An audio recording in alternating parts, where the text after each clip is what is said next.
Okay. And we are live. I want to thank everyone for tuning in to a very special edition of Off the Record on the People's Podcast this afternoon. We have an amazing guest with us this afternoon, one who I'm very humbled and honored would take time out of his busy schedule, and that is none other than the great brother Saladin Muhammad. Assalamu alaikum, sir. Walaikum salam, sir. How you doing, big brother? Excellent, sir. Excellent, sir. This is an honor. It means a lot to me that you would take time out of your busy schedule to come give us some information as well as some inspiration on the People's Podcast this afternoon. First Praise of be. all, for those who don't know, your father is someone who put a lot of work in helping establishing the nation, especially in Nashville, Tennessee. Yes, sir. May Allah forever be pleased with him. Forever. What was it like growing up with having your dad as the minister in the mosque? Praise be to Allah, bro. Let me start off by saying, bro, I'm humbled by being on the People's Podcast. Because if you look back at some of your roster, bro, and the people that you didn't interview, bro, this is a humbling experience. Because the ones and the giants that we have around the nation that you've interviewed, bro, I'm just following in their footsteps, or at least trying to, bro. So praise be Yes, to sir. Allah. And like you said, man, my father, bro, he was a heavy hitter, I think. And may Allah He forever was. be pleased with him. And Yes, sir. brother Abdul Majid Muhammad, bro, growing up in the mosque with my father, bro, it was I thought about it. It was epic, bro. That's how I would describe it, bro. It's some of the experiences that I've had and some of the things that we were allowed and able to do under the leadership of Brother Minister Majid, brother Captain Andre, the Secretary Staff, Sister Natra, Brother Kamal, the different ones, bro. It was, like I said, epic, bro. And to this day, I reap the benefits of what my father and those ones before me have put down. Praise be to Allah. Excellent, excellent. Praise. Um, who's your mother? I never heard nobody speak about who's your mom's. Hey, now that's even more, bro, of a story in itself, brother. My mom is Sister Cynthia Muhammad. She's been in the mosque since 1985, 86. So she's been around and she's helped my father through all of the transitions and everything that has happened in Muhammad's Mosque number 60, because my father, he took over leadership here in the nation in 1981. And the way it happened, bro, I always remember the story because not only he, but others that surrounded us have always told us the story that, my father, he was running a small study group, and it was 3 or 4 brothers and sisters studying. And he left Nashville to go to Chicago to ask the minister, the Honorable Minister Louis Farrakhan, if he would send someone to coordinate so that they could, gather themselves so that they could become a mosque. And my father always reminded me, he said, when he got the audience with the minister, he said that the minister said, well, brother, I'm not going to send nobody, brother. He said, just alone you coming and asking and knowing that it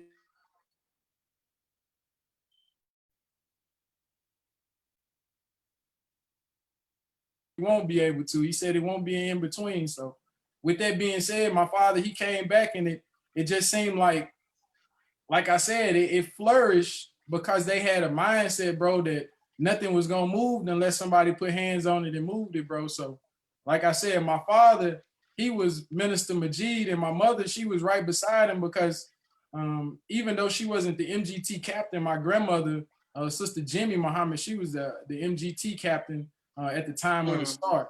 So my mother, she was more or less a lieutenant, a sister,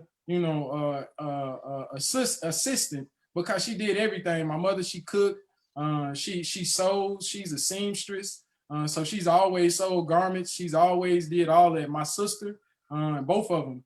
So she's always sold all of the garments. So my mom, she's been a heavy influence too, because just like me and my wife were just talking about my son, it's 2 sides to every, person. You have to have a calm nature inside, but at the same time, you have to have some sternness. So I believe my mom, she gave me that nurturing side, bro. She gave me that calm side. Yes, sir.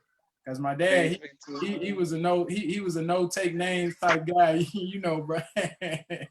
Yes, sir. Yes, sir. Beautiful. Sister Salima says the greetings. My sisters Miriam and Naima says the greetings. Brother Trevon says, Assalamu alaikum. His good brother Saladin, he bears witness to this. And may Allah forever be pleased with Brother Abdul Majid Muhammad Faber. Praise Absolutely. be to Allah. We like Islam, family. Yes, sir. And when you were in the mosque, what was it like? The minister came to Nashville quite often. What was it like for, for you to be around the Most Hon Min Farrakhan when he would come to your city? Hey, that bro, that didn't happen actually until 2012. But Mm. as you said, the minister, he came often because my father, his name was Minister James X at the time if I'm not mistaken, it was either in 89 or 90 that they filled up the King Hall, and King Hall is a big place here in Nashville inside of Tennessee State University.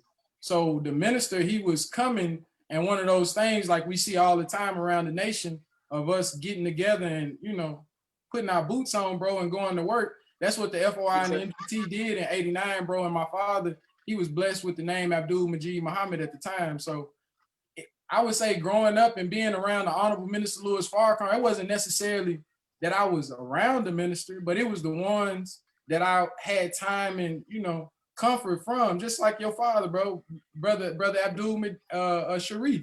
He was heavy in his own sense, bro. He still is.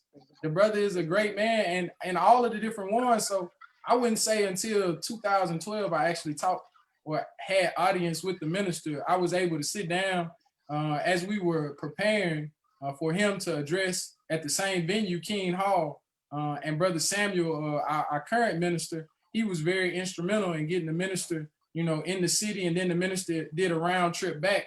But that was the actual first time that I met the minister, and I was able to sit at his dinner table, and the minister ate bean soup, the toast, man. It was, bro, it was heavenly, bro. I ain't gonna tell you no story, bro. Yes, Yes, sir. sir. Yes, sir. Yes, sir. Beautiful. And what has been your greatest joy in your time, growing up in the nation and, being an FOI now? Bro, averting disasters, bro. I wouldn't say that disasters haven't happened in my life, bro, but I bear witness to the teachings, bro. When you look around, you can see the benefit of what the Honorable Elijah Muhammad taught us. And whether you are a person who's, always on front doorpost, or you one, who might make every third meeting, if you take the teachings and you apply them and you put them into procedure and you make the teachings fact, bro, you avert doom, bro. So I take the most joy out of that, bro, because a lot of things, just like me and my wife, bro, we were able to be married, and I don't have any children, other than with my wife. And I'm very happy about that, bro. So it's several things, and it's when you look around your life, some people don't see themselves with a lot of money or, fame and cars, but just the small things is what's really important, and that's what I take joy in, bro. So being in the nation, that really taught me that, bro. Beautiful. Praise be to Allah. And speaking of So, joy, speaking of car, fame and cars, you work with cars. What type of work do you do? oh man, bro, I do with the cars, bro. I right now currently I'm doing auto mechanics. I have a friend. We went to school. It was all right, bro. Me and my wife, we went out to LA for her birthday, and that was a trip in itself, bro. I advise anybody that ain't never been there to go out to LA, bro, because it's, and I see you got the hat on, so you already know Yes, what's going to be. Yes, yes, sir. But sir. but as I was out there, bro, I had my friend call me, and he said that he didn't have anybody working in the shop. So I got back. And from that point, bro, since October the 19th till now, my friend, the one that bought the shop, bro, me and him been working hand in hand. So that's what we're doing right now. But we do motor work, transmissions, we brake jobs, bro. We full service. Beautiful, beautiful. And how can we support you? What's the name of the business so that we can promote it? It's called Easy Auto and Transmission Repair. It's here in Nashville, 2111 Dickerson Road. Okay, beautiful, beautiful. Yes, sir. And speaking of being in Nashville, have you ever been faced with fear? And if so, how have you overcome that fear in your time being in Nashville? Oh, bro, it's been plenty of times, and I think, like I said, bro, us growing up in the nation, per se, with the parents that we had, certain things were instilled in us, and we weren't even, realizing it, or we didn't even notice it. So a lot of times I was faced with fear, bro, but it always goes back to the Quran, where it says, "Fear no one but me," when Allah spoke. Yes, sir. So the tasks, they be surmountable, most definitely, bro. They be they be some big obstacles, but at the same time, they don't be the ones that you can't get past. So one time I would say definitely I was faced with fear, bro, is after my father passed away and the mosque was kind of, it wasn't that it was in turmoil, but things weren't settled. You know, after death or after something like that happens, it's really tragic and heartbreaking for a lot of people. So the mosque was in a kind of an uproar, bro. It wasn't a bad uproar, but things that my father had put in place, it wasn't nobody to keep those things going. So that was one time I was in fear, bro. But like I said, Allah blesses us to have what we need. So we was blessed, bro, through all of that to have a brother, you know, like I said, like our brother minister right now, brother Samuel. You know, so he was able to kind of grab the reins, you know, and settle the horses that were kind of out of control. So everything is good. But that was one time I was in fear, bro. And like I said, it wasn't nothing bad, but when things are uncertain, you know, that's when fear and when anxiety can creep up. So that's one time Yes, sir. for sure for me, bro. Absolutely. Yes, sir. And what um you gave me some great news when before we went live. I mean, before we went live about your wife and your family. What advice would you give to future husbands? Oh wow, bro. You got me on the spot. My wife, she's not sitting too far away, so I gotta watch what I say, bro. Praise be to Allah. One thing I would say, bro, is quit wasting time and go ahead and do it. That's primary, bro. Yeah. Because a lot of times we'll sit back and we'll, you know, try to weigh our options, and the whole time in life is passing away, and you got to understand that you got to make memories, and it might as well make them with somebody you can talk about when you get old. So that's how I feel about it, bro. So it would have been cool to go to LA by myself, but it's even better to go to LA with my wife because when we get old, we can say we did that. Yes, sir. So that's one advice I would give to a future husband, bro. And always be willing to submit. Yes, sir. Excellent, excellent. And what advice would you give to future fathers? Bro, realize that your children are the blessing, bro, and that they are the teachers. You are the guide, but they are the teachers. So you always gotta look at them like my son right now, bro. He blows my mind every time me and him have a conversation because I can see the growth in just a little bit of time. And with me, you know, I feel I'm smart, but at the same time, bro, I can see how he does laps around what I would have been doing at his age. He's only 3, bro, and he counts his numbers and he does his letters. Bro, we talk about cars. He remembers vehicles by the types, Toyota, Nissan. So my son and children, bro, they're very intelligent. And I think sometimes we hold our children back and don't even realize it. So always Mhm. remember, bro, that you the guide and you supposed to guide them in the right direction, but they got something to teach us. Praise be to Allah. Yes, sir. Praise be to Okay. Allah. What do you do for fun? For fun. That's another one of those things, bro. That's, I don't know. Fishing, bro. I guess I could say I haven't been in a long time because once I left Tuskegee, things got a lot more hectic. Tuskegee is a lot more laid back, so I had time almost every afternoon to go fishing. But that's one thing I do for fun, bro. Go fishing? I'm not a country boy, bro, but I adapted to the country life. So, yes, sir. Yes, sir. Yes, sir. What would you say is your favorite album of all time? Album. Yes, sir. My wife threw it out there before I even let it out, bro. It's the Kendrick Lamar, bro. To Pimp a Butterfly. Your butterfly? Yeah, yeah. Yes, That's sir. amazing. Yes, That's sir. a classic for sure. That's That's a classic and the for sure. reason I say that, bro, because a lot of people might say the Tupacs and the Biggies and the Michael Jacksons, and I see your display wall. But see, I wasn't a big fan of music until I got older because I realized, as the minister says, you know, how it does and how it shapes our minds and different things. So really and honestly, bro, the different things that Kendrick and K. Dot and J. Cole and different ones like that throw out, bro, they really connect my mind to what's going on and give me something to listen to. So that would be the greatest album of all time to me, bro. Okay, and To Pimp a Butterfly is an amazing album, absolutely for sure. Yes, sir. As well as the first one, Damn. the Section 80, and Section Damn, 80, all of damn, them. yes, sir. The whole catalog, bro. Like I said, Kendrick Lamar, bro, I think he connect with our generation. And I know it's other artists out there because I've been watching YouTube, and some of the guys, they got millions of dollars and I've never even heard their music before. And I know you are one of the brothers, and I appreciate that too, because I feel myself getting old, and it's crazy, bro. I'm only 31. I'll be 32 here in March, but I can feel myself in a new generation coming in. So I really feel like that's important for us to understand about the music and how the vibrations and different things shape our mind.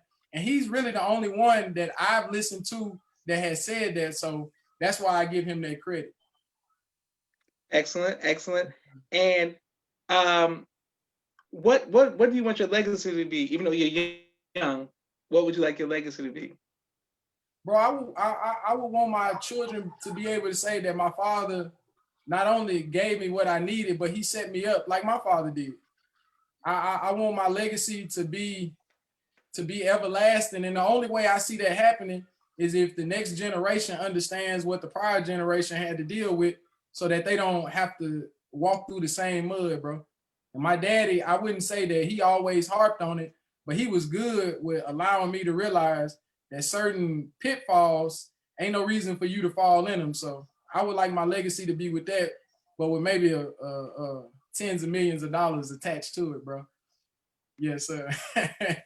Praise be to Allah. Yes, sir. Well, I want to thank you very much, sir, for taking time out of your busy schedule to come on the People's Podcast. This means a lot to me, brother Saladin. Yes, sir. No Please give the problem, greetings bro. to your family, your siblings, your mom, your children, your son, or you got a son, right? You got a son, right? Yes, sir. I got a son, Jalil. Yeah, Jalil, praise I be to mean, yes, sir. Well, may Allah continue to bless you. Please like, share, subscribe. We're gonna put this on YouTube, and man, just thank you. Keep the legacy of your dad, man. I know he's proud, and the legacy of your parents, bro. Keep going, keep putting in work, bro. Saladin. Praise be to Allah. We will, bro. And you keep doing it. And I wanted to say too, bro, before we leave out, man, that I appreciate what you're doing, bro. And I think we had talked about it at Savior's Day. Cause see, I don't think we realize the greats and the treasures that we got just sprinkled out around the nation. And for somebody to take their time, and I know it's other people out there doing the same. But like I said, you are a brother who I've connected with and who I know who's doing what you're doing. So, like you said, bro, I hope everybody likes and shares and keep subscribing, because what you're doing, bro, even around the nation, bro, people are getting educated on stuff that we didn't even know happened, and we're part of the nation. And I've been in the nation since I was born, bro. So keep up the good work as well, bro. Praise be to Allah, and love you, bro. Saladin. Love you too, bro. And get a minister the greetings for me if you will, bro. Yes, I will. Please do the same for your family. Assalamu alaikum. All right, well, salam.